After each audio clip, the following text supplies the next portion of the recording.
उठाओ और कहो परमेश्वर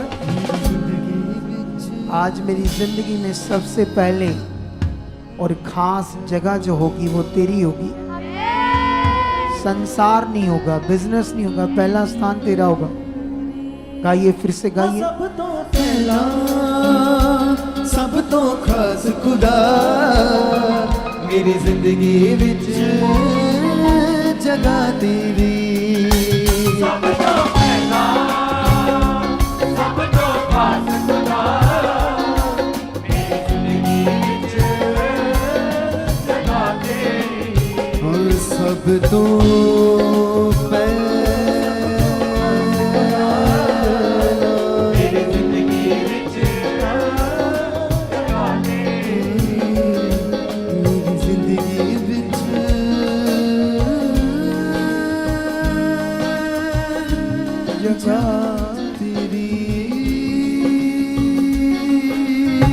हालेलुया, जोर से बोलो हालेलुया।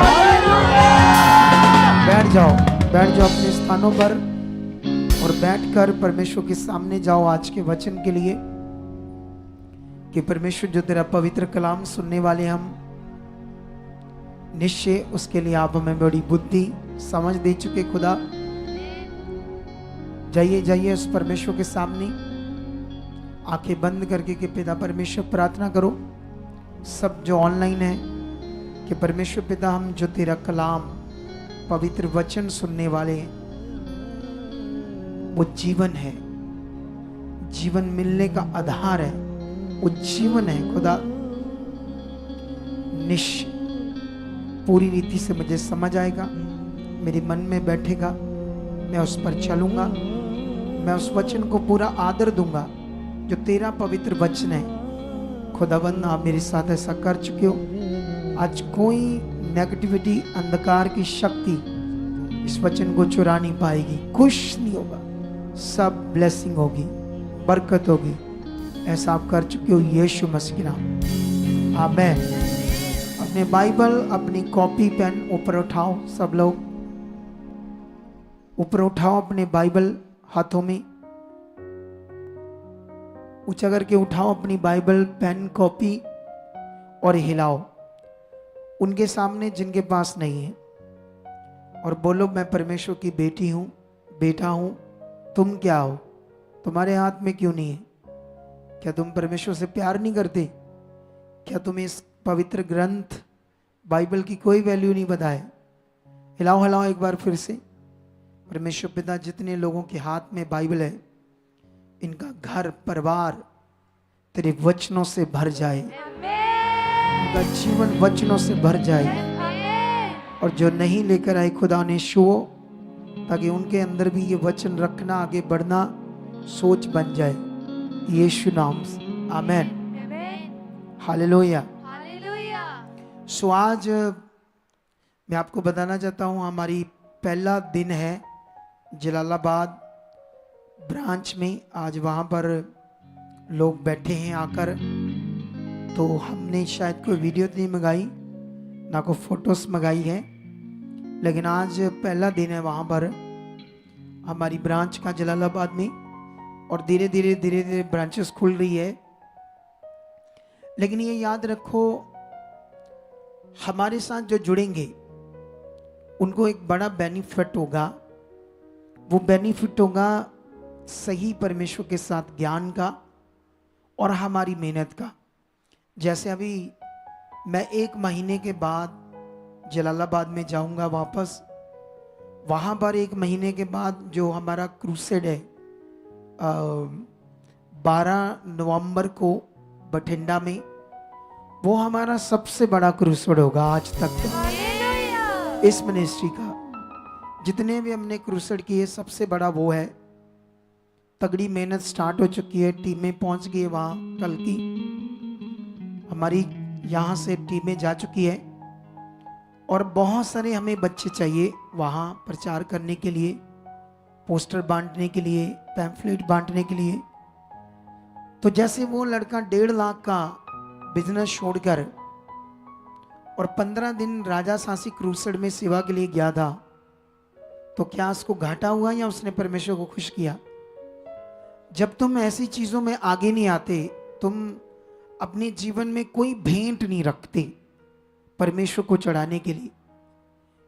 आप जानते हो बाइबल में ऐसे क्यों लिखा, अपने शरीरों को जीवित और परमेश्वर को भावता हुआ बलिदान चढ़ाओ।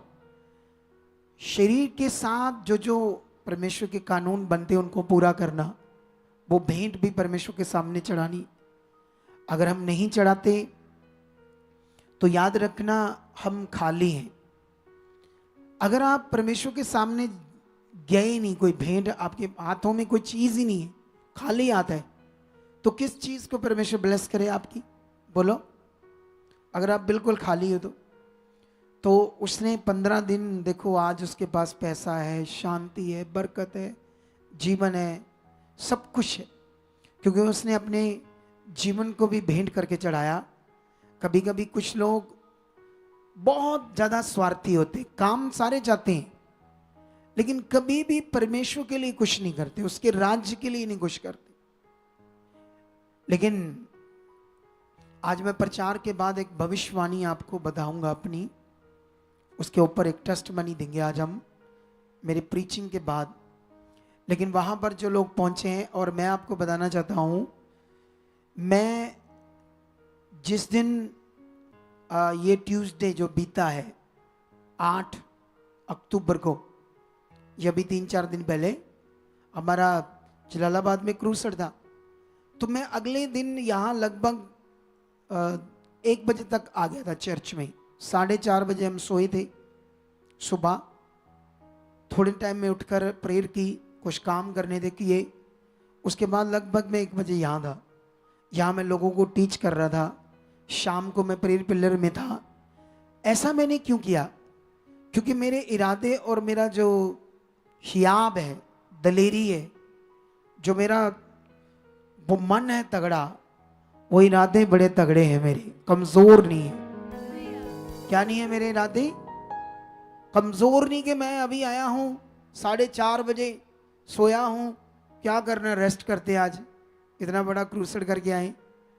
मैं ये इसलिए आया था, मैं अपनी टीम को सिखाना चाहता था, ताकि हमारी टीम को ये समझ आए कि अगर, क्योंकि टीम क्या करती, जब भी क्रूसेड होते हैं ना किसी ना किसी जगह, 3-4-5 बंदे छुट्टी मार लेते बिना बताए, थक गए हैं जी। तो मैं सोचता था उनको समझ आए कि अगुआ आ सकता तो हम क्यों नहीं। लोग भी क्या करते ना, अच्छा पापा जी गए होंगे क्रूसेड पर, फिर ढीला, फिर प्रेयर पिलर में ध्यान नहीं देना। ये तुम्हारा सबसे बड़ा नुकसान है, क्योंकि बाइबल कहती है कि जब हम, पहला दिन हमारा स्टार्ट होता है परमेश्वर के साथ, जैसे मान लो आप जिम जाते हो, तो पहले दिन जो जिम शुरू करते हो, तो जो पहले दिन का जिम होता है वही एंड तक रहता है, या आप बढ़ाना चाहते हो उसको? बोलो। लोग बढ़ाते हैं जिम को या वहीं उतना ही रह जाते हैं? या आप जॉब करते हो या अपना बिजनेस करते हो, आपने जॉब शुरू की 5,000 से या 10,000 से, तो क्या आप 5 साल बाद भी 10,000 ही चाहते हो? बताओ मुझे, बोलो। 5 साल बाद भी आप बस वही रहना चाहते हो 10,000 पर, या आगे बढ़ना चाहते हो? बोलो। आपका बिजनेस है, कोई भी आपकी दुकान है, शॉप है, क्या आप उतनी छोटी सी रहना चाहते हैं या उसको बड़ा लेकर जाना चाहते हो? तो वो कैसे होगा? वे छुप करके तो नहीं होगा, आराम से तो नहीं होगा, सोचने से तो नहीं होगा, करने से होगा, करने से।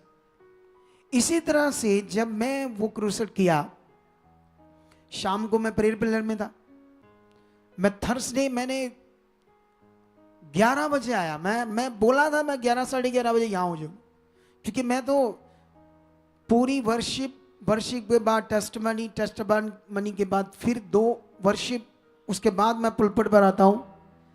मैं तो सुबह भी आ सकता हूं और जल्दी आ सकता हूं, लेकिन ये बात याद रखो, मैंने बोला था कि मैं आऊंगा, मैं आया हूं। पिछली बार भी मैं गवाहियां दे रहा था।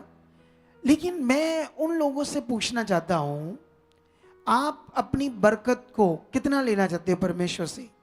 थोड़ा सा लेना चाहते हो या पूरा? नहीं, ये तो कहेंगे पूरा। आप बरकत चाहते हो पूरा, लेकिन परमेश्वर को अपना मन, टाइम, सब कुछ अधूरा देते हो। कितने लोग तो पूरी गवाहियां निकल के फिर आए होंगे कुछ लोग। अरे 12-1 बजे जो लोग आएंगे 1 बजे चर्च में, जैसे पुराने जमाने में, पुराना जमाना होता था ना, आज तो दुनिया अंदर सोती है, बाहर पता नहीं सोते कि नहीं सोते लोग, लेकिन मेरे जमाने में कोठे के ऊपर सोते थे। तो लोग क्या करते थे, सूरज उगने से पहले उठ जाते थे। अगर थोड़ी सी धूप चढ़ गई तो लोगों को शर्म आती थी, उस जमाने में शर्म फील करते थे उस जमाने में। लेकिन आज तो युग ही बदल गया है, आज लोग सोते 3 बजे, उठते 10-11 बजे, ऐसा सिस्टम हो गया है लोगों का। समझ आया ही नहीं आया?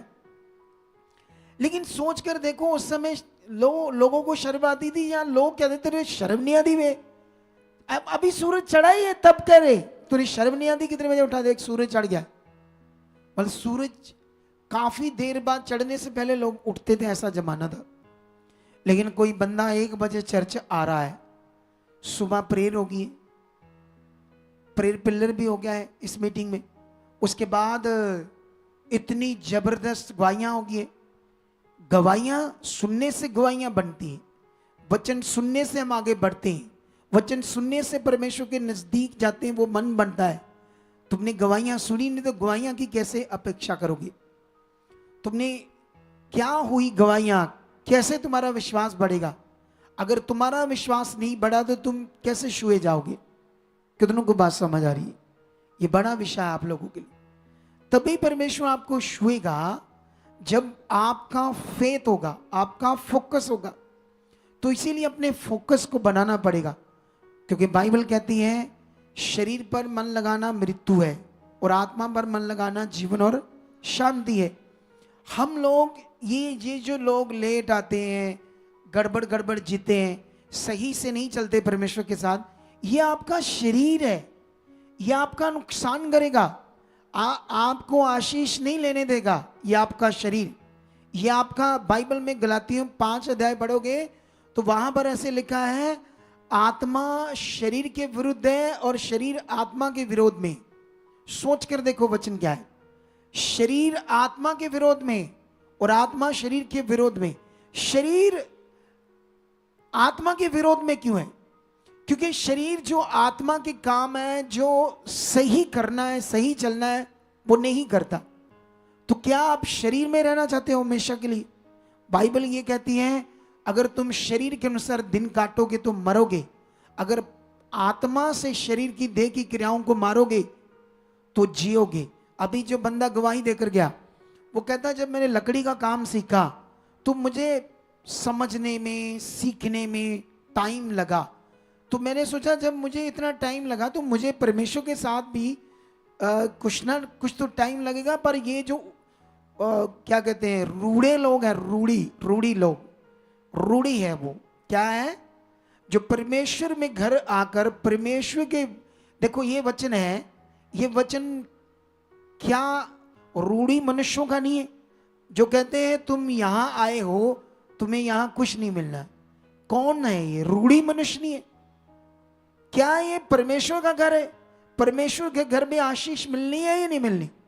इसका मतलब जो भी लोग यहां आते हैं, ऐसी किसी को शिक्षा देते हैं, वो शैतानी है, वो दुष्ट के गुलाम है। वो अपनी जीवन को तो नष्ट करेंगे ही करेंगे, तुम्हारा भी मन खराब कर देंगे। ऐसे लोगों के बारे में तुरंत बताओ टीम को कि फलाना बंदा, ये बंदा प्रभु के घर में गड़बड़ कर रहा है, इसको देखो, चेक करो, ताकि उसका भला हो जाए। तुम उसके बारे में तुम्हें बताना चाहिए। ऐसे जो भी रूढ़ी लोग होते हैं ना, रूढ़ी, ऐसे लोगों को मैं रूढ़ी कहता हूं, क्योंकि वो परमेश्वर के विरुद्ध है। परमेश्वर के घर को कह रहे हैं कि आशीष नहीं मिलेगी। क्यों नहीं मिलेगी भाई? 100% मिलेगी। हालेलुया। जब इतनी गवाहियां बन रही, जब इतने काम हो रहे, जब इतनी आशीष मिल रही, जब परमेश्वर का घर है, परमेश्वर का वचन है, परमेश्वर की हुजूरी है, ये कोई मनुष्य का भवन नहीं है, ये कोई बिजनेस नहीं है, कंपनी नहीं है, पवित्र भवन है। पवित्र भवन में आकर भी रूढ़ी बातें, कूड़ा बातें करने वाले मनुष्य तुम्हें हर दुनिया में कोने में मिलेंगे, और भी चर्चेस में मिलेंगे, पूरी दुनिया में तुम्हें मिलेंगे। लेकिन तुम्हें बढ़ना होगा आगे। आप जानते हो, मैं जब जलालाबाद क्रूसेड में था तो मुझे वहां एक बात करनी थी उन लोगों से क्योंकि वो लोग कई सोचते होंगे कि मैंने ले हैंड तो किया नहीं उस दिन। मुझे ले हैंड इसलिए नहीं करना था वहां पर क्योंकि मुझे स्पेशल मिलना था लोगों को। ये मैं उस वक्त बता नहीं पाया, लेकिन ये मैसेज आज वहां पर अगर जितने भी लोग आए उनको मिल गया होगा और वो आगे आगे पहुंचा दें। मैं 1 मंथ के बाद वहां जितने लोग जुड़ रहे हैं उनसे स्पेशल एक मीटिंग बिना लाइव से, बिना किसी बड़ी मीटिंग से करने जा रहा हूं। हालेलुया। और ऐसे कोई भी फैसिलिटी किसी अगुए की आपको नहीं मिलेगी। आप जानते हो अगर मुझसे कोई मिला नहीं तो उसका कारण है हमारी टीम। वो टीम क्या है? टीम मैं जानता हूं टीम क्या है। टीम जब काम करती है तो ये भूल जाते हैं, भूल जाते भूल जाते भूल जाते। इसके लिए मुझे एक सिस्टम देना पड़ेगा। सिस्टम क्या देना पड़ेगा? हमें एक बंदा अपॉइंट करना पड़ेगा परमानेंट। रोज जब भी लोग कहते हैं मिलना है मुझसे, तो वो टीम कहेगी वहां जाकर लगाओ, वहां जाकर लगाओ। उसको हफ्ते में चेक किया जाएगा, कॉल किया जाएगा। इनका कसूर बस यही है कि आपने बोला होगा ये भूल गए, फिर आपने बोला होगा फिर भूल गए। ऐसा नहीं, यहाँ मीटिंग होती नहीं, ऐसा बिल्कुल भी नहीं। हम समय समय पर करते जाते। कोई ऐसा वीरवार संडे नहीं होता जब हम लोगों से मीटिंग नहीं करते। कंटिन्यू 8, 10, 15, 12, 13 जितनी फैमिली हो सके हम मीटिंग करते रहते हैं। बीच बीच में लोगों की बात सुनते रहते हैं। ये फैसिलिटी तो यहाँ तगड़ी है, शायद तुम्हें और कहीं ना मिले। हालेलुया। हालेलुया। कितने लोगों को बात समझ आ रही? एक बात याद रखना, क्रिश्चियनिटी में एक शब्द है मसा, और लोग कहते हैं ये अगुए के पास बड़ा है। इसके बारे में प्रॉपर जानकारी नहीं है लोगों को, और इसीलिए वो ब्लेस नहीं होते, इसीलिए आशीष नहीं पाते।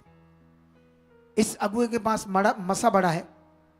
इसकी जानकारी अच्छी ना होने की वजह से लोग भटकते रहते। उन्हें पता नहीं अगुए का क्या काम है, अगुए ने तुम्हें क्या देना जिससे तुम्हारा बेस्ट लाइफ होनी। कितनों को बात समझ आ रही? तो वो हम देते हैं बेस्ट चीजें, और जिससे लोगों की बेस्ट लाइफ होगी, अच्छी लाइफ होगी।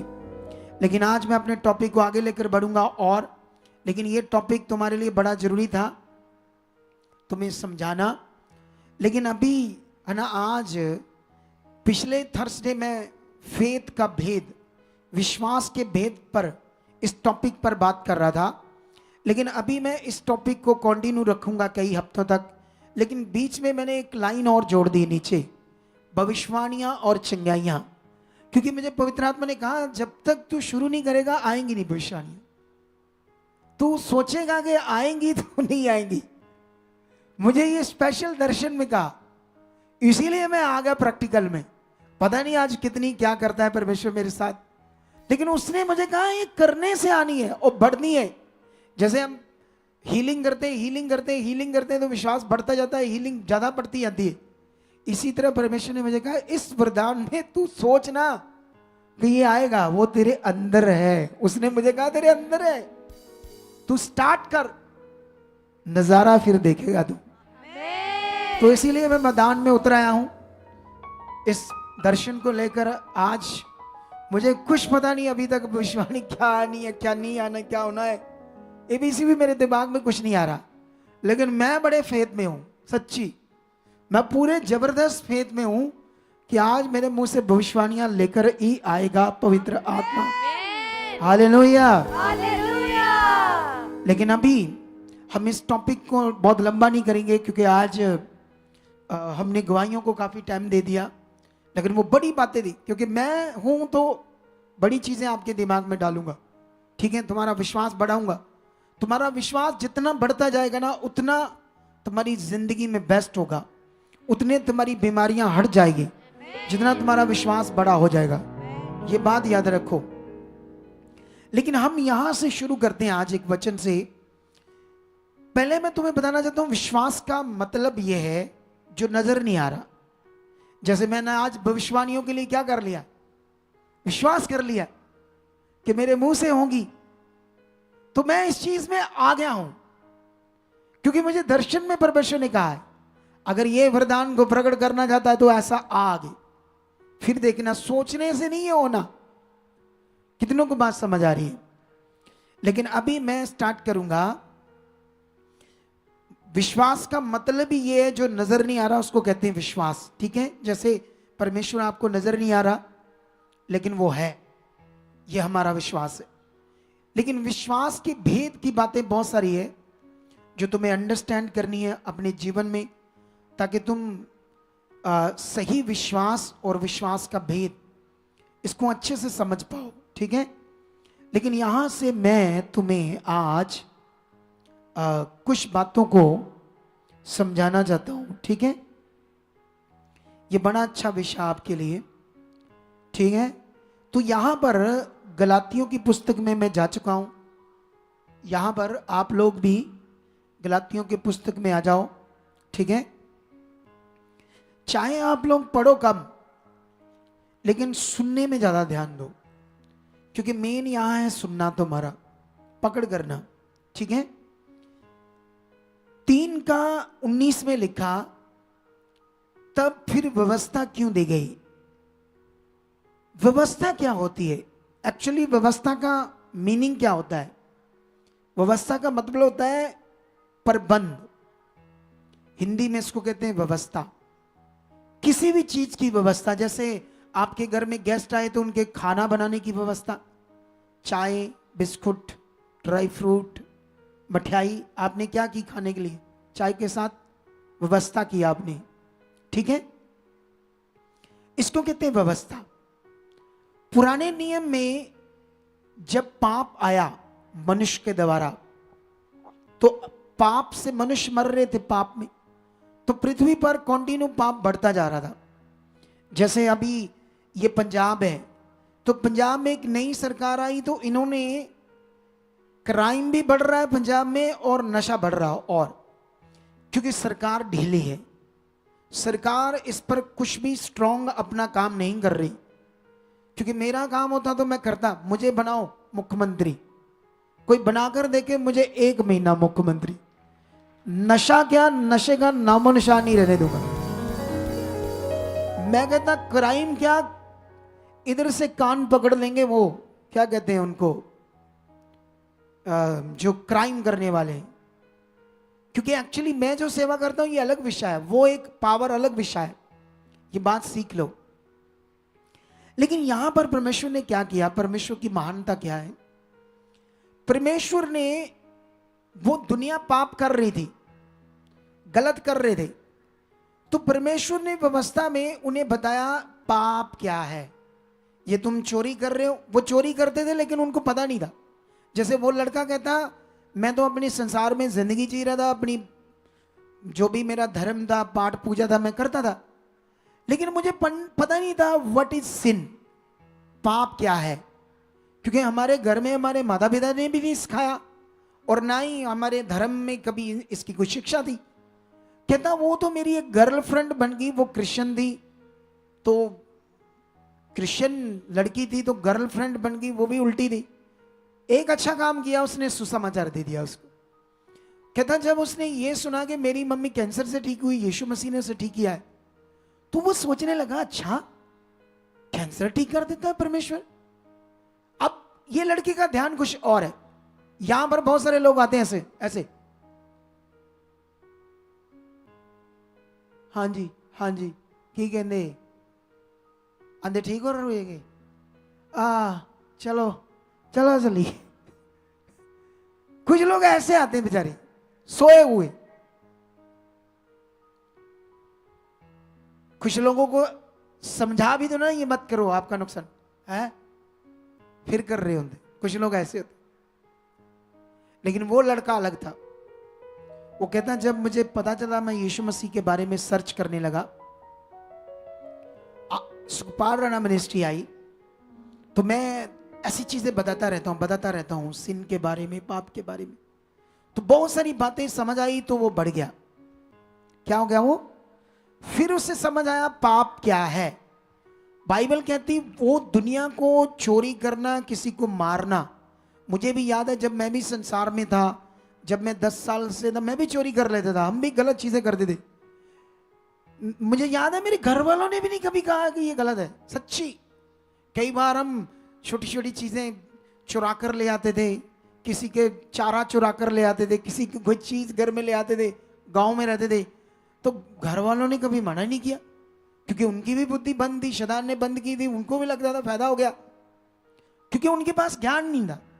तो बाइबल में क्या लिखा, पुराने नियम में परमेश्वर ने व्यवस्था में उन्हें बताया पाप क्या क्या है, ये गलत, ये गलत, ये गलत, ये गलत, ये गलत, तुम ऐसा करोगे ये होगा तुम्हारे साथ, ऐसा करोगे ये होगा, इसके लिए ऐसा करो, ऐसा करो।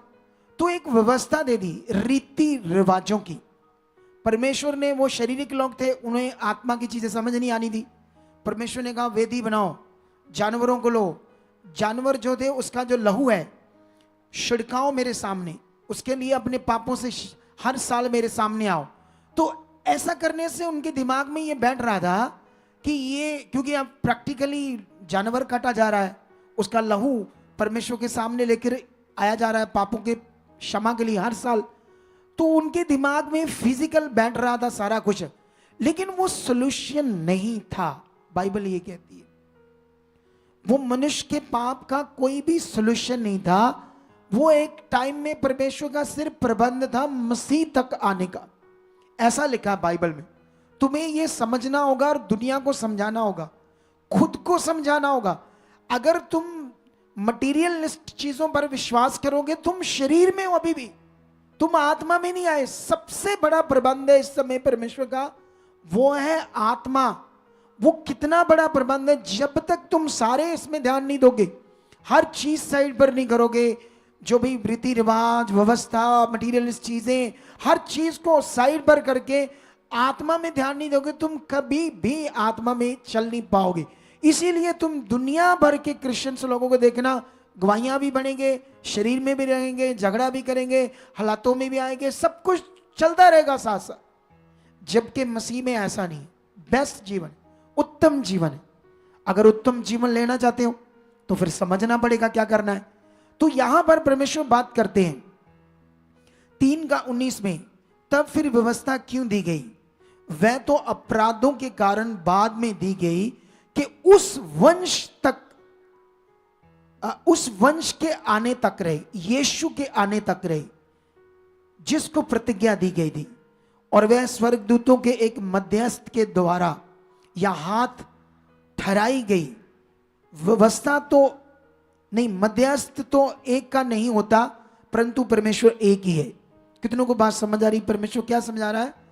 व्यवस्था, रीति रिवाज, जैसे पूरे धर्म, पूरी दुनिया के लोग हैं, उनके पास कोई पवित्र आत्मा नहीं है, कोई पवित्र आत्मा की व्यवस्था नहीं है। सब मनुष्यों के बनाए हुए पृथ्वी के मटीरियलिस्ट रीति रिवाज हैं, और उन्हीं में वो अपनी धार्मिकता समझते। एक टाइम में क्रिश्चियंस लोग भी ऐसे थे पुराने नियम में, लेकिन नया नियम मसीह तक आने तक थी वो व्यवस्था, ऐसा वचन कहता है। और 21 में लिखा, तो क्या व्यवस्था परमेश्वर की प्रतिज्ञाओं के विरोध में? कदापि नहीं, क्योंकि यदि ऐसी व्यवस्था दी जाती जो जीवन दे सकती थी, तो सचमुच धार्मिकता व्यवस्था से होती। परंतु पवित्र शास्त्र ने सबको पाप के अधीन कर दिया। मतलब व्यवस्था से लोगों को पता चला पाप क्या है, तो फिर पाप के अधीन होंगे। समझ आया कि ना? लेकिन वो व्यवस्था पाप के अधीन तो हमें कर गई, लेकिन उसका सॉल्यूशन व्यवस्था में नहीं था। ये बात याद रखो, ताकि वह प्रतिज्ञा जिसका आधार यीशु मसीह पर विश्वास करना है, विश्वास करने वालों के लिए पूरी हो जाए। 23 में लिखा, पर विश्वास के आने से पहले व्यवस्था की अधीनता में हमारी रखवाली होती थी। विश्वास के आने से पहले इस दुनिया में क्या आपने विश्वास करना था जिससे आपको जीवन मिलना था? यह बड़ा विषय था आप लोगों के लिए। हालेलुया। इस दुनिया में आपको जीवन मिलना था, एक विश्वास दुनिया में आने वाला था, जो परमेश्वर आपको बताने वाला था तुमने क्या विश्वास करना है इस दुनिया में, जिससे आपको मोक्ष, मुक्ति मिलने वाली थी। पूरी दुनिया में लाखों तरह का विश्वास है। अरे यीशु मसीह में एक यहोवा विटनेस है, वो यीशु को एक बंदा मानते, इंसान, पवित्र आत्मा को नहीं मानते। यहोवा विटनेस वाले यीशु के लोग, ये शैतान का काम है, इधर भी गड़बड़ करके रखी है। जब अरे दुनिया में सबसे बड़ा जो मिशन है ना, वो है रोमन कैथोलिक यीशु का। उससे सेकंड नंबर पर आता है। पंजाब में कई सारी मिनिस्ट्रियां हैं, यहोवा विटनेस के सामने कुछ भी नहीं, छोटा सी तिनका का है उस मिनिस्ट्री के सामने। इतनी बड़ी यहोवा विटनेस मिनिस्ट्री है, लेकिन उनका विश्वास देखो सारा खराब है। वो सिर्फ यहोवा पर करते हैं, ना पवित्र आत्मा पर करते हैं। तो ऐसे कुछ ना कुछ क्या हो रहा है, गड़बड़ है। तो तुम्हें अपने राइट फेथ को बनाना है, सही इस विश्वास के भेद को समझना है, ताकि तुम राइट बने रहो। हालेलुया। हालेलुया। कितने लोगों को बात समझ आ रही है? लेकिन यहां पर बाइबल में लिखा 23, पर विश्वास के आने से पहले व्यवस्था की अधीनता में हमारी रखवाली होती थी, और उस विश्वास के आने तक जो प्रकट होने वाला था, हम उसी के बंधन में रहे, व्यवस्था के बंधन में रहे। तब तक उसी व्यवस्था के बंधन में रहे। उस विश्वास जो आने वाला था, अभी हमारे लिए वो विश्वास प्रकट होने वाला था। लेकिन आगे क्या लिखा? इसलिए व्यवस्था मसीह तक पहुंचाने के लिए हमारी शिक्षक हुई। मतलब जो पुरानी व्यवस्था थी वो हमारे लिए शिक्षक, मतलब अगुआ बनी वो व्यवस्था। लेकिन लिखा कि हम विश्वास से धर्मी ठहरे। परंतु जब विश्वास आ चुका तो हम अब शिक्षक के अधीन न रहे, मतलब उस व्यवस्था के अधीन न रहे। कितना बड़ा वचन है, सोच कर देखो। परमेश्वर ने क्या कोई बात लुकाई हमसे? लेकिन आज लोगों को, मसीह में चलने वाले लोगों को ये नहीं समझ आ रहा हमारा आज एक्चुअल में विश्वास क्या। तुम समझते हो मैं यीशु मसीह में हूं, तुम समझते हो मैं यीशु में हूं, मैं तो संसार में नहीं हूं, मेरा यीशु सब कुछ है, तो मेरा विश्वास है। क्या अकेला ये विश्वास है? क्या आपके विश्वास के साथ चीजें तो नहीं ऐड कर दी? जैसे एक जगह पर वचन में भी कुरिन्थियस में एक जगह पर लिखा है, प्रेरित पौल कहता है कि जब मैं चुना गया तो मैंने बड़ी बुद्धिमानी से, बुद्धिमानी मतलब बुद्धिमान राज मिस्त्री की तरह मैंने अपनी नींद डाली। कितनों को बात समझ आ रही है? वो कहता है जब मैं चुना गया, जब मुझे समझ आया विश्वास क्या है, यीशु कौन है, तो मैंने बुद्धिमान राजमिस्त्री की तरह नींव डाली। मैंने उस पर, कहता कुछ लोग जो नींव डालते हैं वो क्या, मैं इसको तुम्हें पढ़ाना चाहता हूं। ये वचन ना अच्छा है आपके लिए, मैं चाहता हूं इसकी अच्छी समझ आपके अंदर बैठ जाए, ताकि तुम्हें ये वचन से पूरा पूरा फायदा मिले। हालेलुया। कितनों को बात समझ आ रही है? मे भी शायद मुझे ये वचन दूसरा कुरिन्थियस में मिलेगा। एक मिनट में जल्दी टीम नंबर बता सकते हैं आप मुझे? हाँ, हमें दूसरा कुरिन्थियस में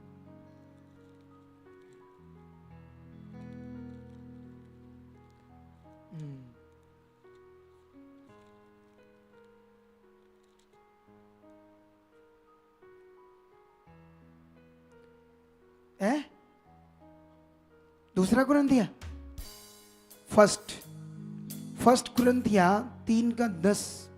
हाँ, ये मिल गया। क्या लिखा देखो, 3:10 में लिखा, परमेश्वर ने उस अनुग्रह के अनुसार जो मुझे दिया गया, मैंने बुद्धिमान राजमिस्त्री के समान नींव डाली और दूसरा उस पर रदा रखता हूं। इस चीज को सीखो, ये परमेश्वर क्या बात कर रही। नींव डालने के बाद हम क्या रखते हैं उस पर? रदा। वो रदा रख रख रख रख रख है ना, चिनते जाते हैं ना नी को, तो वो नी ऊपर जाती है। ऐसे हमारी जिंदगी है। यीशु मसीह में जब हमारी नी शुरू होती है तो उस पर हम रोज रोज जीवन जो हमारा जी रहे हैं उस पर रदा रखने के समान है। वो एक फिगरेटिवली बात कर रहा है, कहता मैं उस पर रदा रखता हूं। परंतु हर एक मनुष्य चौकस रहे कि वह उस पर कैसा रदा रखता है, क्योंकि उस नींव को छोड़ जो पड़ी है और वह यीशु मसीह है, कोई दूसरी नींव नहीं डाल सकता। यदि कोई उस पर नींव पर सोना, चांदी, बहुमूल्य पत्थर, काठ, घास फूस का रदा रखे, तो ये बात आ रही मटीरियल की। हालेलुया। हालेलुया। जो नींव तुम्हारी मसीह है, अब उस पर रदा क्या था? आत्मिक चीजें, विश्वास के कानून, आत्मिक चीजें, उसकी इच्छा जो रोज रोज पूरी करनी थी, वो थी हमारा रदा। जो नींव डल गई है उसमें अब बढ़ना था। बढ़ने का वचन देता हूं मैं तुम्हें अभी, लेकिन कहता हर एक मनुष्य चौकस रहे। उनकी नींव क्या है? वो अपनी नींव पर क्या रख रहे हैं? क्या सोना चांदी, बहुमूल्य पत्थर, काठ या घास फूस? मतलब वो बता रहा है तुम मटेरियल रख रहे हो अपनी नींव पर, या तुम क्या अपनी नींव पर रोज रदा रख रहे हो? कितना बड़ा वचन है। तो इसीलिए आज लोगों को परमेश्वर का ये प्रबंध इस समय पवित्र आत्मा का समझ नहीं है। पवित्र आत्मा पाकर भी लोग आत्मा को मांगते हैं। पवित्र आत्मा लोगों के अंदर है और लोग गीत गाते हैं प्रभु के, आत्मा आ, आत्मा आ। समझ नहीं आ रही आत्मा के साथ क्या करना है। तो इसीलिए लोग परेशान हैं हालातों में, दुखों में। इधर भी हो सकते हैं कई लोग हालातों में, वो लोग जो राइट शिक्षा पकड़ नहीं रहे, शिक्षा पकड़कर चल नहीं रहे, वो तो होंगे ही जो 12-1 बजे आकर बैठेंगे, आए कभी चल गए कभी आ गए। ये शारीरिक जीवन है, ये परमेश्वर के साथ अटैच नहीं करेगा, ये बड़ी बरकतें नहीं लेकर आएगा। ये जीवन, ये सोचेगा जरूर बड़ी बरकतें मिल जाए, लेकिन इससे मिलनी नहीं, क्योंकि ये परमेश्वर के साथ फिट नहीं बैठ रहा। ये आगे पीछे जीवन है। अरे घर में हम आगे पीछे हैं, हमारा काम में मन नहीं लगता, संसार में तो हमें काम पर कोई नहीं रखता, वो काम से भी निकाल देते क्योंकि हम काम में सही नहीं चलते, कभी जाते कभी नहीं जाते, कभी छुट्टियां करते हैं। अगर हमारा सिस्टम खराब है शारीरिक जीवन जीने में भी, दुनिया वहां भी हम सफल नहीं होंगे। समझ आया? तो आत्मिक रूप में तो तुम बिल्कुल गड़बड़ हो। तो अपने शरीर को मारना होगा, ध्यान देना होगा। बरकतें तैयार है आपके लिए। कितनों को समझ आ रही है? तुम्हें पकड़ना होगा, ये वचन दोबारा सुनना होगा, घर में बैठकर परिवार के साथ। क्या पॉइंट है, क्या क्या टीचिंग है। वो लड़का कहता, एक लड़के को मैंने देखा जो हमारी चंडीगढ़ की ब्रांच को संभालता है, वो कहता उसने 12 रजिस्टर भर दिए। कहता मैं हैरान हो गया। कहता मैं भी खुद आगे बढ़ा तो मुझे खुदा के दास की शिक्षा से ये पता चला 12 रजिस्टर तो कुछ भी नहीं है। जितना ज्ञान आ रहा है पावरफुल, इतना खुदा तुम्हें ज्ञान दे रहा है। अब तक तो तुम्हें बाइबल कहती गुरु होने चाहिए थे, तुम अब भी अन्न नहीं, बच्चों की तरह वो दूध पीते हो, दूध बच्चों की तरह दूध पीते हो। कितनों को समझ आ रही है आज बात? दूध की उदाहरण ये, बच्चे हो तुम, अन्न खाने वाले नहीं, सियाने हो। अरे अब तक तो तुम जैसे वो कहता, मैं लोगों को बताता था, एक दिन मैं परेशान था, मैं कहता था पापा को मिलाओ, लेकिन पापा की टीचिंग ने मुझे इतना स्ट्रांग कर दिया। आज मैं गुड न्यूज दे रहा हूं, मैं जेल में गया वहां गुड न्यूज दे रहा हूं, मैं लोगों को वर्ड दे रहा हूं, सुना रहा हूं और लोगों का भला हो रहा। देखो एक दिन खुद मर रहा था, फंदा फांसी का लेकर मरने वाला था, जब ज्ञान समझ आया, टीचिंग समझ आई, बढ़ गया। कितनों की समझ आई? ध्यान दिया उसने। ध्यान देना पड़ेगा। जीवन तैयार है। यीशु मसीह क्रॉस पर क्यों चढ़ा, ये तुम्हारे दिमाग में फिट बैठना चाहिए अच्छे से। और यहां पर बाइबल क्या कह रही है? चौकस रहो, तुम कैसा हृदय रखते हो। अरे अब अगर तुम यीशु जो विश्वास आने वाला था, जब वो आ चुका, तो अब हम उसके बंधन में नहीं, उस व्यवस्था के बंधन में नहीं। परमेश्वर ये बात कर रहा है, लेकिन याद रखो आप एक बात को, अगर आपका जो राइट फेथ यीशु में, उसके साथ साथ आपकी नींव के ऊपर कोई मटीरियलिस्ट चीज रखी जा रही है, कोई चीज रखी जा रही है, ये कि अगर इसके कुछ नहीं होना उससे, वो खाली आपको एक दिलासा है। क्या है वो? एक जस्ट एक दिलासा। आत्मा में बढ़ना पड़ेगा। आत्मा का मेन प्रबंध है। कितनों को बात समझ आ रही? अगर इतना बड़ा यहोवा विटनेस मिशन जो है, वो आज यीशु को मानता नहीं, नफरत करते वो लोग। आप यहोवा विटनेस वालों को मिलना आपकी विरोध करेंगे। वो नया नियम वो उन्होंने फाड़ दिया, शायद अपना बाइबल रखा है। ये दुष्ट की ओर से चीजें होती, विश्वास खराब है ये। क्योंकि जब तक बाइबल में एक जगह पर यीशु कहता है, अपने चेलों को कहता है, जो तुम्हें ग्रहण करेंगे वो मुझे ग्रहण करेंगे, जो मुझे ग्रहण करेंगे मेरे भेजने वाले को ग्रहण करेंगे। वो कहता है जो तुझे तुच्छ जानेंगे वो मुझे तुच्छ जानेंगे, जो मुझे तुच्छ जानेंगे वो मेरे भेजने वाले को तुच्छ जानेंगे। ये बात यहोवा विटनेस वाले के दिमाग में नहीं बैठ रही कि जिस यहोवा को तुम कहते हो वही यहोवा खुद यीशु है। कितनों को बात समझ आ रही? लेकिन उनके दिमाग में नहीं बैठ रही, क्योंकि ये कुछ ना कुछ बाइबल की बातें इधर उधर बहुत हेर फेर है। लेकिन याद रखना, इसी में क्यों परमेश्वर इतने भेद चीजें आपको बता रहा मेरे द्वारा, क्योंकि वो चाहता है तुम भी हजारों लोग राइट शिक्षा में जीतो या नहीं भी प्रभु में उन्हें जीतो। वो चाहता है तुम ये उसका काम करो। तुम्हें जैसे वो लड़का परमेश्वर के लिए मांग रहा है, परमेश्वर मुझे काम दो, परमेश्वर मैं तेरा काम करना, मैं तेरे लोग बचाना चाहता हूं। कहता है मैं 40 किलोमीटर 30 किलोमीटर तक भी गुड न्यूज देने जाता हूं, लेकिन तुम क्या कर रहे हो? तुम खाते हो रोटियां, डकार मारते हो, बैठ जाते हो। प्रभु प्रभु धन्यवाद धन्यवाद धन्यवाद, ते सोइए दे, चल जी हो गया, दे दो चीजें दे दो प्रभु। राशन लिस्ट लेकर बैठ, प्रभु मेरी कुड़ी मेरा मुंडा है बारन चल जाएगी, चौथे चल जाए, तब प्रभु प्रभु ओ कार भी दे दे प्रभु, आप प्लाट भी दे दे, आप 2 और ही दे दे। राशन लिस्ट बनाई है चीजों की। प्रभु के लिए जीना कहाँ है? पहले जीना बनाओ, चीजें तुम्हारे पीछे आएगी ढेरों से ढेरों। लिख कर देता हूं ढेरों आएगी, जबरदस्त आएगी। और मैं एक ऐसे स्ट्रांग फेथ में हूं, मैं तो चैलेंज करके आने वाले दिनों में अन्य जातियों को काम करने वाला। चैलेंज करके हीलिंग करेंगे, चैलेंज करके सामर्थ को प्रकट करेंगे। क्योंकि जैसे हम उन्नति कर रहे हैं, जैसे हम बढ़ रहे, तो ये टीचिंग के बाद तुम्हें ये समझना होगा, ठीक है? लेकिन अभी मैं कुलसियों में तुम्हारे लिए एक वचन पढ़ता हूं, वहां पर तुम्हारे लिए एक बड़ा वचन है। ये क्यों वचन तुम्हें पकड़ना होगा आज?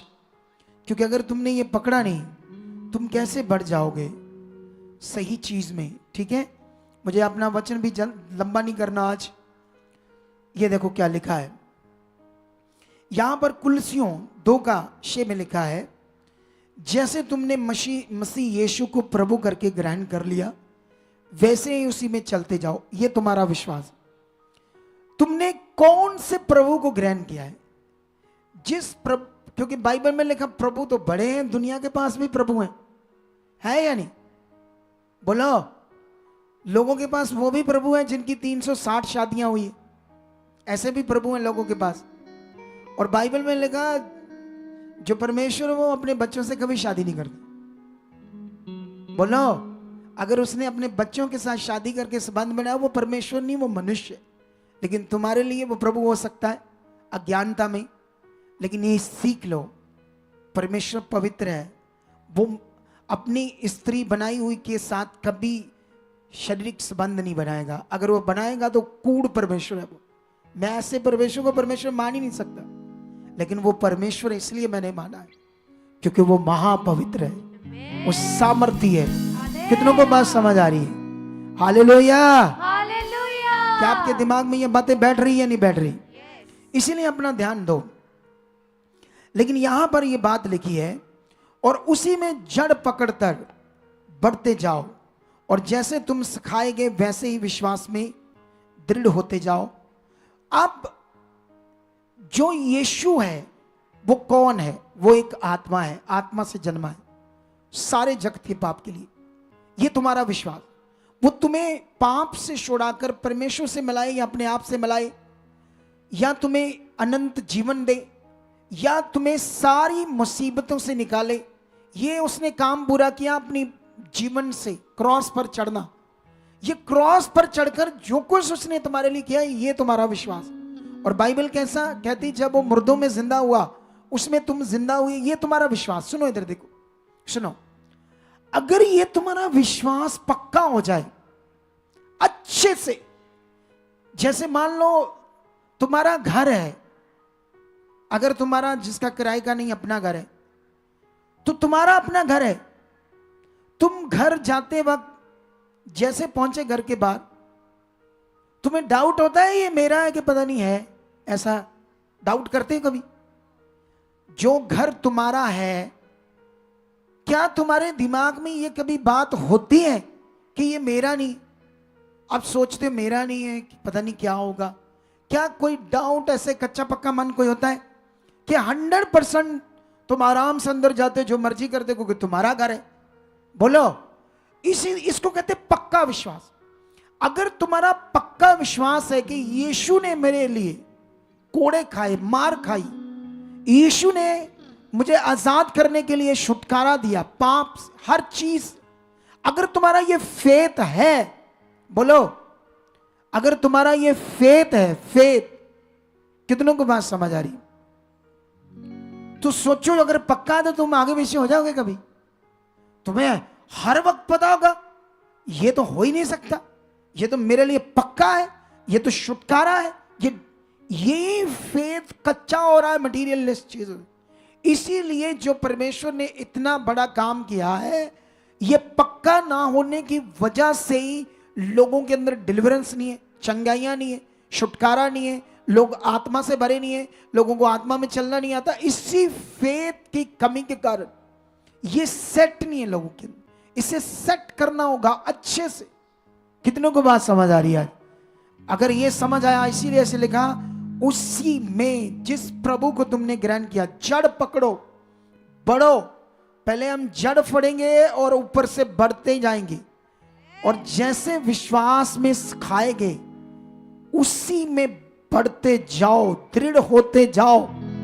ये ज्ञान है, लेकिन ये ज्ञान लोगों के अंदर इतना सेट नहीं, इसीलिए लोग ब्लेस नहीं। मैं कहता हूं हमारी ब्रांचेस बढ़ेंगे, हमारी ब्रांचेस में यहां वहां जहां भी हम काम करेंगे, सबसे ज्यादा आशीष लोग हमारे पास हैं, सबसे ज्यादा बरकतें पाए लोग यहां होंगे। और ये जल तगड़ा विशा खुदा प्रकट कर चुका है यीशु मसीह। मैं तुम्हें एक वचन पढ़ाता हूं बाइबल से, लुका की बुक से, ठीक है? इस वचन को हम ध्यान से पढ़ेंगे और जल्दी से खत्म भी करेंगे, ठीक है? इसका 8 अध्याय में हम जाएंगे और 22 से पढ़ेंगे क्या लिखा। फिर एक दिन यीशु और उसके चेलों नाव पर चढ़े, और यीशु ने उनसे कहा, आओ झील के पार चलें। अतः उन्होंने नाव खोल दी, पर जब नाव चल रही थी तो वह सो गया। कौन? यीशु। और झील पर आंधी आई और नाव पानी से भरने लगी और वह बड़े जोखिम में पड़ गए। तब उन्होंने पास आकर उसे जगाया और कहा, स्वामी स्वामी, हम नाश हुए जाते हैं। अगर यहां तक जब तुमने वचन पढ़ा है तो मैं आपको समझाता हूं, मेरी तरफ ध्यान दो आप लोग, ठीक है? सुनो, यीशु उन्हें उनके साथ नाव में बैठकर दूसरे एरिया में जाने वाले, लेकिन अचानक उस समंदर में, नदी में तूफान आ जाता है, तेज तूफान, आंधी, जिसे बड़ी बड़ी लहरें ऊपर उछल रही है और उनकी नाव में आकर गिर रही है, जिसमें लिखा पानी से भरने लगी नाव और नाव डूबने लगी। लेकिन आप सोचो, जब ऐसा हो रहा था तो वो मशवरे थे, कई सारी तकनीक होगी उनके पास बचने की, पूरे एफर्ट्स लगाए होंगे, ये किया वो किया, शरीर की चीजें अपनी ओर से उन्होंने पूरी कोशिश की होगी कि हम बच जाएं, लेकिन समझ नहीं आ रहा क्या करना है। फिर वापस किस पर विश्वास किया? अपना मटेरियल कुछ भी वहां एफर्ट सब कुछ लगाया या नहीं लगाया होगा? बोलो, वो मशवरे हैं, वोट की नॉलेज रखते हैं, नदी की नॉलेज रखते हैं, तो वहां पर कई चीजें होंगी। वो कपड़ा सा होता है, क्या बोलते हैं इसको, कुछ नाव में कुछ उनके चप्पू होते हैं, कुछ चीजें होती हैं, जिसे जब ऐसी चीजें होती हैं तो कुछ ना कुछ एफर्ट्स लगाते हैं बचने के लिए। लेकिन उन्होंने सारी कोशिश की, शरीर की चीजें सारा कुछ किया, आखिरकार नाश होने वाले थे, पूरी तरह से डूबकर मरने वाले थे। फटाफट प्रभु याद आया, यीशु हमारे साथ है, क्योंकि काम देख रहे थे उसके द्वारा। उसको जाकर कहते, प्रभु स्वामी, हम तो नष्ट हो रहे। और जैसे यीशु उठता और देखता हालात, और उठकर जानते उसको क्या कहता है यीशु अपने चेलों को? एक बड़ा अच्छा पॉइंट कहता है यीशु कहता है 25 में, तब यीशु ने उनसे कहा, तुम्हारा विश्वास कहां था, ये कहा यीशु। यीशु ने एफर्ट्स लगाने के लिए नहीं कहा, तुम्हें मटीरियलिस्ट चीज के एफर्ट्स लगाने के लिए नहीं कहा। उसने उन्हें यह कहा तुम्हारा विश्वास कहां था, क्योंकि यीशु मसीह तो उन्हें सिखा रहा था विश्वास के बारे, कैसे विश्वास काम करता है। क्योंकि हमारे विश्वास का मतलब होता है हमारे मन में परमेश्वर आना, परमेश्वर की समझ आना और उस पर फिर भरोसा आना, विश्वास आना, हमारे समझ में वो परमेश्वर का ज्ञान समझ आना। फिर वो जो हमारे मन में परमेश्वर है सर्वशक्तिमान, उसके वचनों के द्वारा वो क्या कर सकता क्या नहीं कर सकता, अगर हमारे अंदर वचन चल रहे हैं तो हमारा विश्वास के साथ परमेश्वर की सामर्थ क्या करेगी। जैसे तुम पकड़ते नहीं हो बात को, मैं तुम्हारे सामने हीलिंग करता हूं, लोगों की रीढ़ की हड्डी के मन के नस दबी है, किसी को पैरालाइज हुआ है, किसी को कोई बीमारी है, जब मैं तुम्हारे सामने ऐसे बोलता हूं यीशु के नाम से इसके मन के हील हो जाए, इसकी नस खुल जाए, तुम्हारे सामने बोलता हूं, तुम ऐसे रहो, ऐसे ऐसे ऐसे ऐसे ध्यान, लेकिन ऐसे तो हो ही नहीं रहा। जब मैं लैंड करता हूं शरीर में जितने लोग हैं वो सारे रोटियों की तरफ लैंड, कोई शर्म नहीं पापा की, पापा पुलपट से देख रहे हैं, कोई शर्म नहीं परमेश्वर में, ओ शर्म पई पहाड़ में, अहीं इदा ही होने हैं, अहीं इदा ही रहना है शरीर च। अरे बात को सीखो, तब जब तुम्हारे सामने काम कर रहा है परमेश्वर, ऐसे देखो, मन लगाओ, तुम ऐसा अगर करोगे ना वहीं हील होते जाओगे, वहीं। इसको कहते हैं विश्वास में बढ़ना।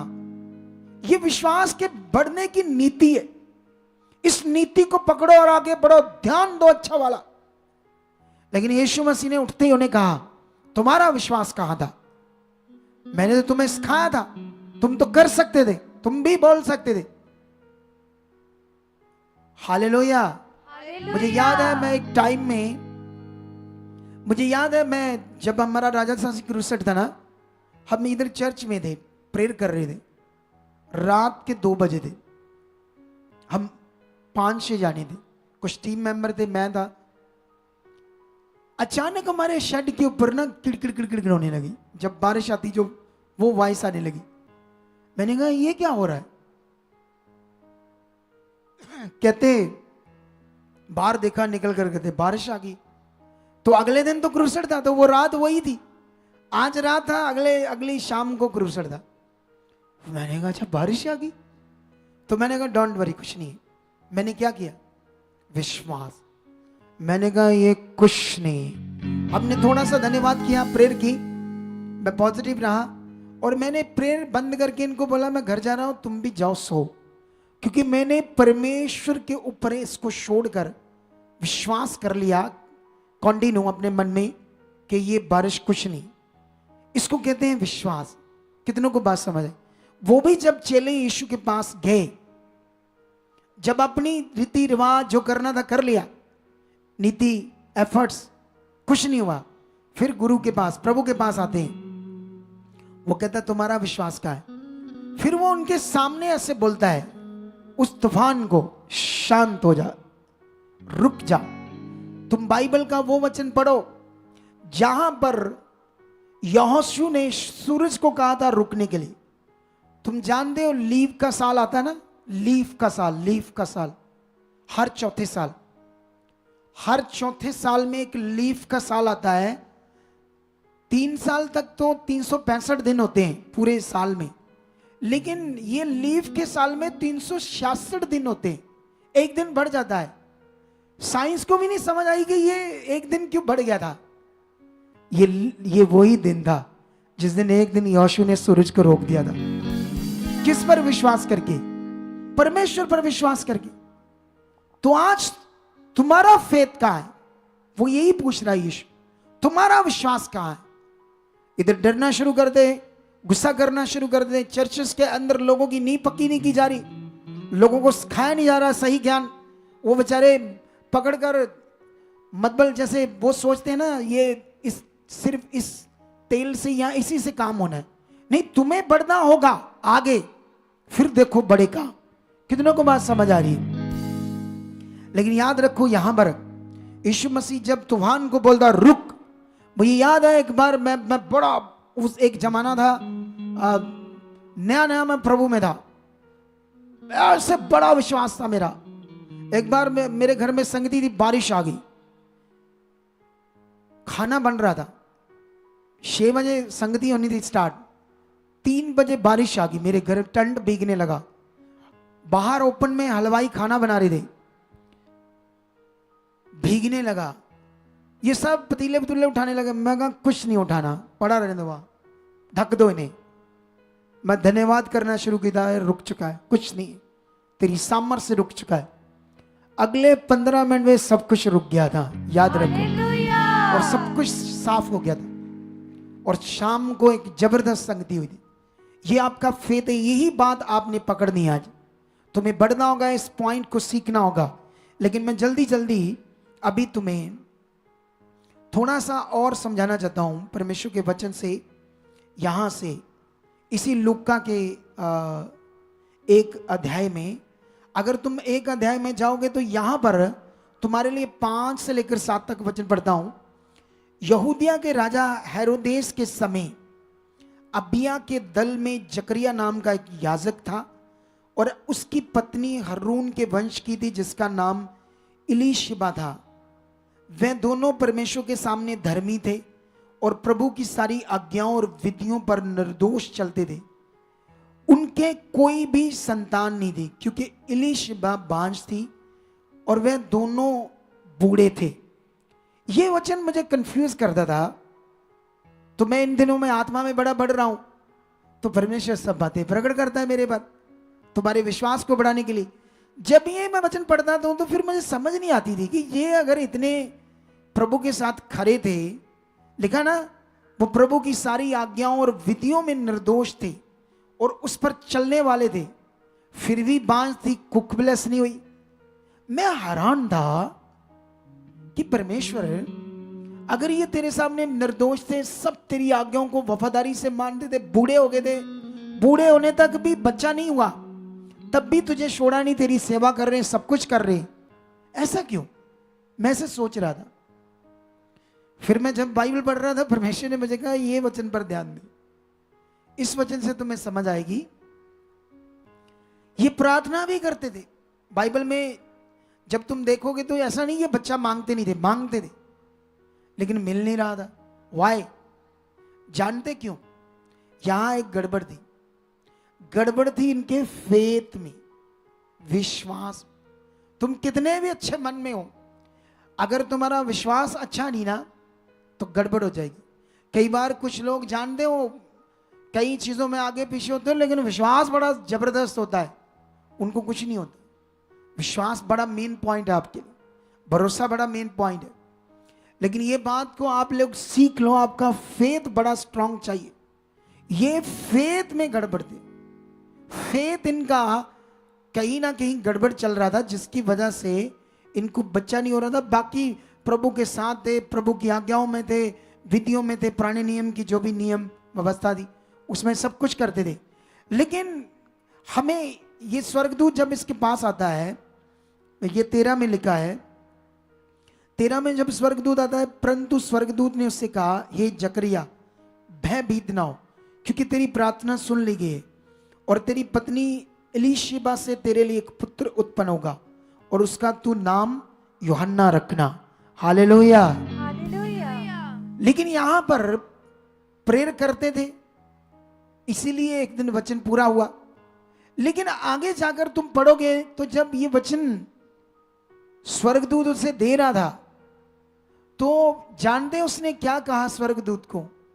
कहता है ये मैं कैसे मानूं कि ये बातें होगी या ना होगी, कैसे मानूं? डाउट। क्या कर रहा था ये जो इसका डाउट था ना, इसी वजह से इसको संतान पैदा नहीं हुई, इतनी देर लग गई। लेकिन बने रहे तो परमेश्वर ने अच्छे मन के कारण एक अपनी योजना को प्रकट किया। वो अगर आप अच्छा मन रखोगे तो बड़ी सारी योजनाएं प्रकट करेगी, लेकिन आपका फेथ बड़ा विषय है, क्योंकि बाइबल कहती है फेथ के द्वारा धार्मिकता है, आपके विश्वास से ही आपकी धार्मिकता है। और जो यीशु मसीह ने पूरा किया वही हमारा विश्वास है, वही हमारा छुटकारा है, वही हमारी धार्मिकता है। लेकिन यहां पर ये क्लैरिटी हमें मिलती है। आप जानते हो जब पतरस पानी पर चल रहा था तो उसके फेथ में डाउट आया तो वो पानी में डूब गया। जब तक उसका फेथ राइट था वो पानी पर चल रहा था। लेकिन यहां पर तो क्रिश्चियनिटी में मैं जहां तक लोगों को जानता हूं, कल नरसों परसों की पता नहीं बात है, मैं किसी से मिला तो उन्होंने हमें बताया कि आप हमारे 11वें पास्टर हो, हमने 10 पास्टर बदल चुके हैं और आपको भी हम छोड़ने वाले थे। मैंने कहा वो क्यों? कहते ये कुछ काम नहीं मरे हुए। मैंने कहा ये मिनिस्ट्री को छोड़ने वाले थे? हमारे ओर से कभी कमी नहीं रहेगी, क्योंकि वो ज्यादा देर टिकते ही नहीं कहीं। ये भी एक दुष्ट आत्मा है, ये भी एक नेगेटिविटी जो लोगों के अंदर काम करती रहती है। पास्टर बदलने से तो नहीं तुम्हारा वो पास्टर, आपको बाइबल में ये लिखा है परमेश्वर आपके पास कोई अगुआ लाएगा या आपको लेकर आएगा जिससे तुम सही सीखो। तो सीख तो रहे हो, अब रेडी हो जो बरकतें पाने के लिए। ये वो खास नियम है। सोचकर देखो, उनका विश्वास आज तक बना ही नहीं। मैंने उन्हें कहा तुम्हारा विश्वास सही बनने में ना अभी महीने कहीं लगने हैं, कम से कम यहाँ 4-5 महीने बनो। और मैंने टीम को लिखवाया, मैंने कहा लिखो, इनको बोलो, इनको बुलाओ, इनका कम से कम विश्वास सही होने में 4-5 महीने लगेंगे, उसके बाद देखना इनका जीवन। कई बार लोग यीशु मसीह में 10 साल से चलते हैं। आज हम गवाहियां दे रहे थे कि उन्होंने सुना था चर्च में तुम्हारी परीक्षाएं आएंगी, हालात आएंगी, बीमारियां आएंगी। सेवक से सुना, चर्च से सुना, 7 साल चलते थे। गलत विश्वास बढ़ा दिया उनके अंदर। तो गलत विश्वास से क्या होना था? लॉस। जो बाइबल, जो परमेश्वर सही विश्वास के बारे में कहता है, अगर ये तुम्हारे अंदर होगा तो तुम जबरदस्त बरकत पाओगे यीशु मसीह। क्या तुम आज मुझे ज्यादा और प्रचार नहीं करना, नहीं तो बड़ा लंबा हो जाएगा। मेरे पास तो ढेरों चीजें, ढेरों क्या है मेरे पास? ढेरों चीजें आपको देने के लिए। लेकिन ये बात आज पकड़ लो, जैसे हम घर हमारा अपना है तो पक्का विश्वास है ना मेरा अपना है। जो यीशु मसीह ने आपके लिए किया है, छुटकारा, चंगाई, जीवन, अगर ये पूरा विश्वास है आपको कि ये यीशु ने जो क्रॉस पर मेरे लिए किया, तो मुझे बताओ कैसे वो आपका नुकसान हो सकता है? कैसे? हो ही नहीं सकता, ये पॉसिबल ही नहीं। ये तो मतलब ये कभी ऐसा है ही नहीं कि ना हो, वो तो होना है 100%। तुम्हारे लिए बड़ा जीवन, बड़ा छुटकारा। और वैसे भी मैं एक अलग अगुवा हूं, मेहनत करने वाला। हम हर ब्रांच में, आप जानते हो मैं कल मानसा ब्रांच में जा रहा हूं और वहां जो कलीसिया बैठी खुश होगी अभी ब्रांच लगी है। और मैं जहां हमारी चर्च बन रही है, एक हमने जो लीज पर जगह ली है हाईवे रोड पर, वहां पर शेड बन रहा है। शेड हमने पहले बना दिया, अभी हम जलालाबाद में भी बना देंगे। देखो बरकत खुदा की। एक दिन हमारे पास 7 साल 5 साल 6 साल शेड नहीं था, इसमें इतना बड़ा शेड हुआ। आज खुदा इतनी बरकत दे रहा है कि हर चर्च में शेड से स्टार्ट हो रहा है काम। हालेलुया। और ये इतनी बुद्धि है खुदा ने मुझे दी। मैं कॉन्ट्रैक्टर था, मैंने बैठकर हिसाब जोड़ा, ये पाइपें इतनी लगनी है, ये इतना, ये चीज इतनी। अरे मैं तो, मेरा दिमाग कंप्यूटर में है हिसाब लगाने में। मैंने टीम को बताया ये तो इतने में बन जाएगा, छोड़ दो, ये नहीं, ऐसे बनाएंगे। अरे ये बुद्धि दी है मुझे खुदा ने। जब हमारा ये चर्च फाइनल बनेगा ना, ये टेम्परेरी है, ये हटाना एक दिन शेड, ये हटानी है दीवारें। जो यहां चर्च बनना है ना, वो तुम्हारी सोच से भी परे होगा, परे। और ये सब होना है। जो भविष्यवाणियां, यो काम तुम देखोगे खुली आंखों से, उसके लिए अभी से मन पक्का कर लो। अभी से कूड़ लोग जो परमेश्वर के विरुद्ध बातें करते हैं, कूड़ रूढ़ी लोग, ऐसे लोगों से बचो। क्योंकि ना वो अपनी जिंदगी को सही कर सकते हैं ना दूसरों की। उनका खुद का भी काम होता है भटकते रहना और लोगों को भी वो भटकाते रहते उल्टी सीधी बातें करके। एक सच्चा बंदा मन अच्छा करता है, बुरा नहीं करता, वो ठोकर नहीं खिलाता। बाइबल में लिखा हाय उस पर जो ठोकर खिलाता है। यहां पर ऐसे लोगों के बारे में जब भी सुनो टीम को इन्फॉर्म करो, बताओ ये गलत बंदे, ये यहाँ गड़बड़ कर रहे हैं परमेश्वर के भवन में। वो ऐसे आ जाते हैं, कोई भी आ जाता है शैतान, जब वो मन नहीं देते, अपना मन नहीं फिराते। लेकिन ऐसे लोगों को हमने बचाना है ताकि उनका भला हो। क्यों यीशु मसीह ने ऐसे रूढ़ी लोगों को, जो शास्त्री फरीसी थे, उनको कहा है कपटियो, तुम्हारे ऊपर हाय, ना तो तुम खुद स्वर्ग में जाओगे ना दूसरों को जाने। यीशु मसीह ने भी ऐसे शब्द यूज किए ऐसे लोगों के। इसीलिए ऐसे लोगों से बचो और ऐसे लोगों की शिक्षा से बचो। इसीलिए उसने कहा फरीसियों और शास्त्रियों के खमीर से बचो। उन्होंने कहा हम रोटी लाना भूल गए, इसीलिए यीशु कहता है, वो कहता हो अल्प विश्वासियों, तुम क्यों अपने विश्वास को आगे पीछे करते हो? क्या तुम थोड़े 3 दिन पहले भूल गए 5,000 लोग और 5 रोटियां, 4,000 लोग और 7 रोटियां? तुम भूल गए? वो भूल, जैसे हम भूल जाते हैं परमेश्वर की पावर को, वो भी भूल कर कहने लगे अच्छा खाना नहीं लाए इसीलिए रोटी से ऐसी शिक्षा दे रहा। वो कहता तुम्हें याद नहीं मैं तुम्हारे साथ हूं, मैं कौन हूं? अगर 5,000 लिखा, 5,000 स्त्रियों और बच्चों को छोड़कर मेरे हिसाब से वो 15-18,000 लोग थे, जिनको 5 रोटियों से और 2 सब्जी के टुकड़ों से यीशु मसीह ने इतने लोगों को खाना खिला दिया। सोच कर देखो, उसने हाथ में क्या लिया? रोटी। तो जब रोटी ली तो उस पर क्या मांगी? बरकत। तुम खाली हाथ बरकत मांगना चाहते हो? तुम कोई भेंट नहीं रखना चाहते? ये बीज जब तुम डालते हो, जब मैं भी डालता हूं, मैं जब गवाहियां देकर गया, मैं अंदर अपना बीज लेने गया था, अपने बीज को डालने गया था क्योंकि मैंने भूल गया था। तो मैं उस बीज को डाल रहा था लिफाफे में, इसीलिए मैं अंदर गया। तो लोगों को लगा शायद पापा अंदर चल गए, आपा फिर ऐते आए पापा अंदर थे, आपा भी बाहर, आपा भी यहाँ थे। बदल दो ये सिस्टम को, ये बड़ा खराब सिस्टम है, ये हमारी बरकत को रोकता है। जो इतनी भर भर कर रखी उसने बरकतें, उसने तुम्हारे लिए भर भर कर बरकतें रखी। वो तुम्हारे बच्चों को बड़े ऑफिसर बनाना चाहता है, वो तुम्हारे बच्चों को बड़े मुकाम तक लेकर जाना चाहता है, वो तुम्हारे घर को स्वर्ग बनाना चाहता है। अरे मेरी तो कॉलिंग सेवा की है, तो मैंने अपने बच्चों को नहीं जॉब करानी थी, मुझे सेवा करानी थी इनसे, क्योंकि हमारे घराने में ये सेवा का काम दिया है प्रभु ने, परमेश्वर ने। ये मेरे घराने को, मेरी पीढ़ी में मेरे बच्चे हैं ना, उनके भी गाड़ी बच्चे जो होंगे वो भी यही काम करेंगे। उनका कोई बिजनेस काम करना विषय नहीं है। जब तुम पुराना नियम पढ़ोगे तो लेवियों के वंश को ये काम दिया गया था, बाकी लोगों को, इजरायलियों को, जितने गोत्र थे उनके सबको कहा ये काम करो, जो करना करो। लेकिन लेविया का वंश मेरे भवन की सेवा करेंगे, लोगों को टीच करेंगे, तो ये मेरे वंश में है। लेकिन याद रखो ये परमेश्वर की कॉलिंग है। लेकिन तुम्हारे लोग, तुम्हारा घराना परमेश्वर बड़े पद पर लेकर जाएगा। तुम्हारे लोग, तुम्हारे बच्चे बड़ी पदवियों पर होंगे, लेकिन तुम तभी कब्जा कर पाओगे जब खुदा के साथ खड़े होंगे, वफादार होगे। तुम्हें वफादार होना पड़ेगा, तुम्हें परमेश्वर के हर नियम को खराई से, जैसे वो आज सॉन्ग गा रहे थे, थोड़ा सा गाओ फिर से, हाथों को उठाओ, ये लास्ट जो सॉन्ग गा रहे थे, हाँ हाथों को उठाओ, रिसीव करो ये सॉन्ग।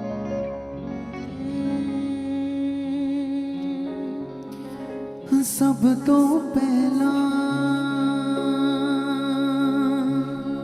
सब तो आखिर खुदा,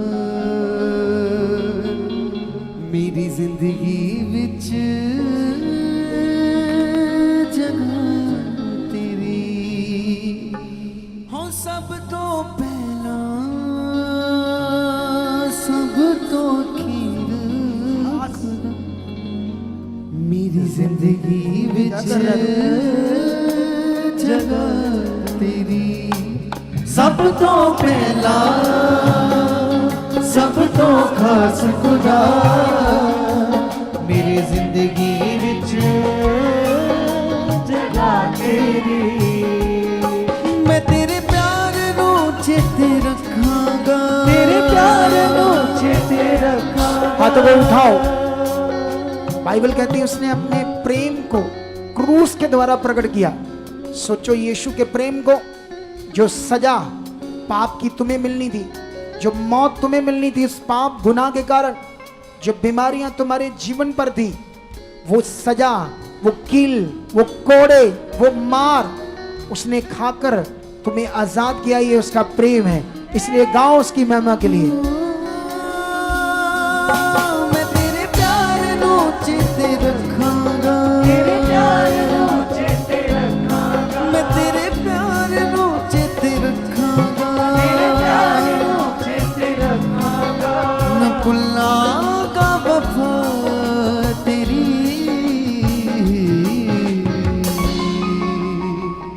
हो सब तो पहला, सब तो खास खुदा मेरी जिंदगी विच जगह तेरी है। सब तो पहला, सब तो खास खुदा मेरी जिंदगी विच, हो सब तो पहला, सब तो खास खुदा मेरी जिंदगी विच जगह तेरी है। क्या आप सबसे पहले और खास जगह उसको देना चाहते हैं अपने जीवन में, या अपने बिजनेस को, या अपने काम को, या पैसे को, चीजों को? बाइबल कहती, सोचो यीशु मसीह ने रोटियां ली, उस पर बरकत मांगी। अगर तुम्हारे हाथ में कुछ नहीं है तो बरकत क्या मांगोगे? तो बरकत मांगने के लिए तुम्हें परमेश्वर के सामने कुछ होना चाहिए।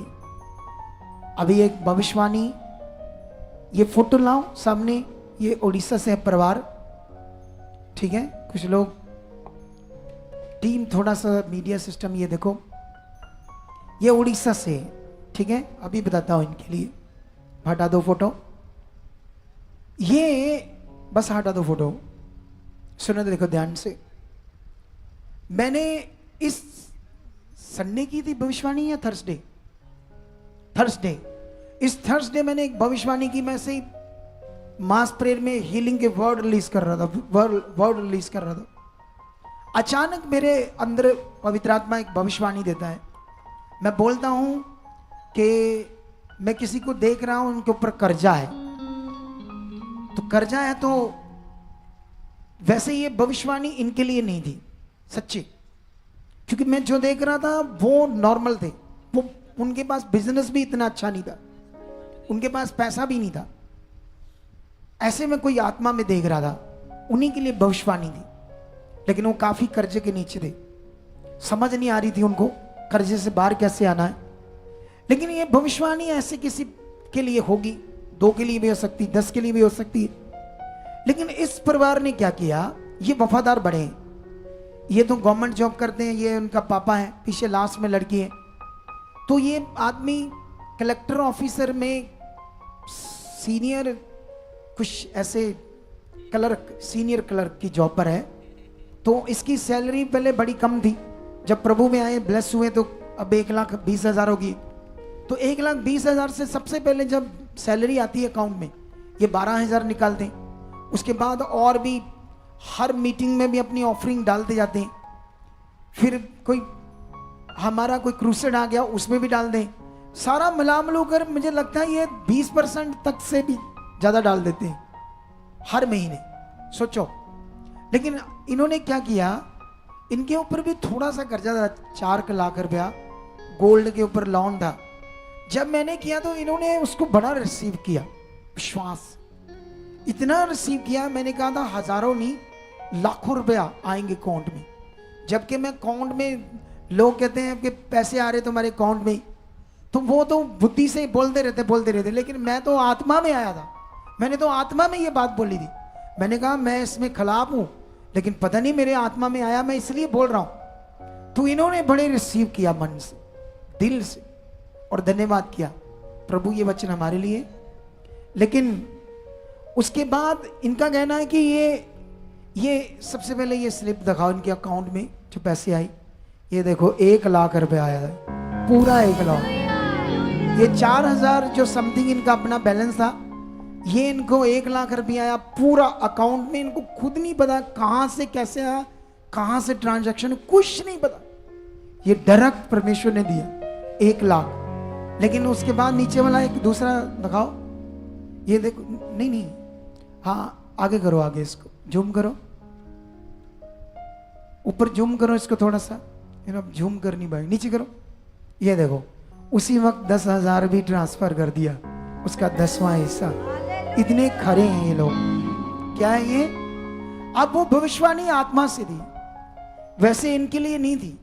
और ये इनका कहना है कि हमें ऐसा नहीं 1 लाख रुपए से आया तो बड़ी खुशी है, ये मीनिंग नहीं है हमारी जिंदगी में। हमें मजा ये आया कि वचन पूरा होता है, आशीष आती, खुदा है वो काम कर रहा है। हमें बस रात दिन ये समझ में आ रहा है कि सच्ची वचन भविष्यवाणी काम करती है।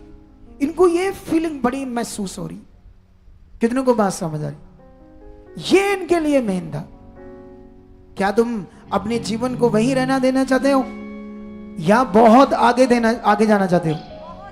तो आगे जाने के लिए आज से अपने शरीर को मारना शुरू करो और आत्मा में बढ़ना शुरू करो। कैसे मारते शरीर को ये हम सिखाते रहते हैं यहां पर, लेकिन ध्यान दो क्योंकि इस मिनिस्ट्री में जुड़े हुए लोग बहुत आगे और ऊपर जाने वाले हैं। और ये भी एक भविष्यवाणी है। क्या तुम रिसीव करते हो? किसकी ओर से? जब भी मेरे मुंह से ये भविष्यवाणी आती है, इस मिनिस्ट्री में जुड़े हुए लोग बहुत ऊपर जाने वाले हैं। आमेन आमेन आमेन। नहीं, मैं अपना कर रहा हूं। आमेन आमेन आमेन आमेन। चलो आमेन आमेन आमेन। मुझे ऐसे फील होता है कई लोगों से। फेथ का विषय क्या होता है? यस खुदा, ऐसे फेथ ये मेरे लिए। कितनों को बात समझ आ रही है आज? तो अगर ये भविष्यवाणी इनके जीवन में काम कर सकती है, तो जिनके लिए ये हुई थी वो कहां सोई हुई? अपनी चाहत को तेज करो, क्योंकि वर्ड जो आता है वो पूरा होता है। वैसे तो कई लोग सुनते ही ये अब जाग गए होंगे, हला है, मैं तो नॉर्मल समझ रहा भविष्यवाणी को। अब प्रभु मेरी ऐसा मत करो। ये वो जो शिक्षा दे रहा हूं डाउट, वो जकरिया एलिशबा लिखा धर्मी थे, निर्दोष परमेश्वर की विधि और आज्ञाओं पर चलते थे, फिर भी बांझ थी। अरे क्यों बांझ थी? परमेश्वर से प्यार था, हाँ वो परमेश्वर है, कोई और नहीं है, फिर भी लगे हुए थे, लेकिन विश्वास के साथ नहीं थे उतना जितना चाहिए। आप जानते हो बाइबल में लिखा विश्वास की प्रार्थना से सब कुछ होगा। प्रार्थना से नहीं, विश्वास की प्रार्थना। प्रार्थना अकेली प्रार्थना नहीं, विश्वास की प्रार्थना। कितनों को बात समझ आ रही है? हालेलुया। तो इस बात को सीख लो। और जो वचन 21 दिन का आया था बहनों के लिए जिनको बच्चा चाहिए था, मैं भविष्यवाणी करता हूं सबके जीवन में पूरा हो चुका है। सारे लोग अपने बेबी की गवाहियों से आने वाले हैं। लेकिन ये याद रख लो, शैतान ने कुछ लोगों को ये वर्ड पूरा नहीं करने दिया, तो अभी इस गवाहियों से लोगों को पता चलेगा ये कितना पावरफुल था। लेकिन अभी याद रखो, वो बहनों को मैंने बताया था मैं सोमवार लास्ट एक प्रभु भोजन दूंगा, लेकिन अब सोमवार नहीं दूंगा, मैं मंगलवार दूंगा उनको एक लास्ट प्रभु भोजन और एक मीटिंग करूंगा उन बहनों से। वो 4 बजे आ जाएं, क्योंकि मुझे कल तो जाना है ना मानसा, तो इसलिए मैं कल उनसे मीट नहीं कर पाऊंगा। तो हमारी मेहनत का फल खुदा आपकी जिंदगी में बड़ा ला चुका है यीशु मसीह के नाम से। ठीक है, तो अभी हम अपने सीड को बोएंगे। सब लोग जितने ऑनलाइन हैं, जितने ब्रांचेस में बैठे हैं, अपने मनों को खोलना है। अगर आप ब्रांचेस जो बनती है उसके लिए अगर आपके पास पैसा है तो आप भी उसको बनाने में कोई सेवा डाल सकते हो। अलग से बीज बो सकते हैं ब्रांचेस के लिए। ब्रांचेस में बैठे हुए लोग, हाँ हमारे भले के लिए सब कुछ हो रहा है, हम भी बोएंगे, हम भी करेंगे। जो बोएंगे वो फल पाएंगे, बरकत पाएंगे। लेकिन अभी हम सब अपने सीड बोएंगे।